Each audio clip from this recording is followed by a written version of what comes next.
अस्सलाम वालेकुम। मैं मोहम्मद अख्तर तुसां पे यूट्यूब चैनल ट्रैक्टर चक दा गस बिस्मिल्लाह अंजाम खुदा जितना पीर उते खैर वजदे रहो हंसदे रहो। थोड़ा बेहतर थोड़ा ट्रैक्टर की निकल आ गया पुराना model single liver 1979 model total genuine tractor ते जल्दी जल्दी इसे चैनल को सब्सक्राइब करो सो, लाइक करो सो, शेयर करो सो, फेसबुक पेज को फॉलो करो सो, लाइक करो सो। बाकी देख सो tractor 1979 model total genuine tyre भी चंगे हालत भी अच्छी ते टोटल जेनवन ट्रैक्टर है सिंगल लीवर है। जिस प्यारे भाई को पसंद आवे वो रब्ता करके आके गिन सकते। अच्छी कंडीशन अच्छा ट्रैक्टर बेहतरीन ट्रैक्टर थोड़े ऐसे गिन के आया।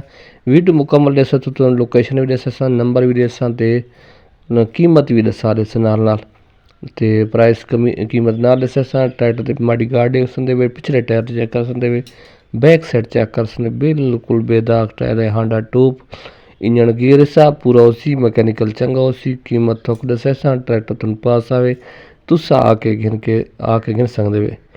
तो बाकी कंडीशन की इस साइड चेक करो, दूसरी साइड तुम चेक करा रही ने ये हर किस्म की साइड आ।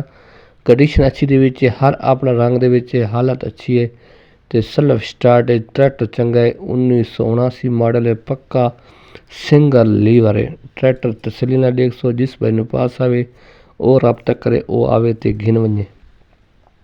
बाकी कंडीशन दे गिनो इस साइड चेक करो, हर किस्म के ट्रैक्टर थोड़े सामने शो होंदा पिए।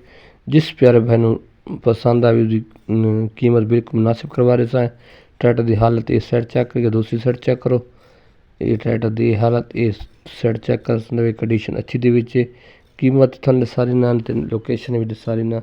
लोकेशन इसकी ट्रैक्टर की जिला बखर इलाका नवा जंडाल नवा जंडाल दे हेयर गैरेज नज़दीक खला है। बाकी ट्रैक्टर दे कंडीशन अच्छी दे ट्रैक्टर बहुत चंगा है मैकेनिकल चंगा है। नंबर तुम पता है मैं एंड तो दीना ना नंबर भी दे सा, नंबर तो रब्ता करे सो आवे सो गिनवे सो। बाकी जिस भाई पास हांडा टूप दे सकते बेदाग हांडा टूप है 1979 मॉडल है हालत अपनी दे सारा ट्रैक्टर। तो बाकी ट्रैक्टर की हुण कीमत में दसा रही ना तो नंबर ही दे दीना। ये ट्रैक्टर के हांडा टूप ये टायर ये रिम सब कुछ थोड़े सामने शो होंदा पिए। जिस तरह ट्रैक्टर है उसी तरह सामने आंदा पिए, ये चेक करो।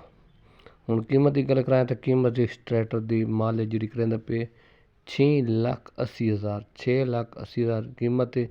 कोई 5,000 की कमी कर सकते लेकिन 6,80,000 मैं तो पे फाइनल है। लेकिन 1979 मॉडल है, थोड़ा प्यार मोहब्बत मज़ीद ही हो सकता है। बाकी ट्रैक्टर थोक चंगा लगे तो मैं थोक नंबर देंदा पाया। इसे नंबर जो नंबर हुण शो होंदा पे इसी तरह रब्ता करे सो आवे सो। अल्लाह हाफिज़।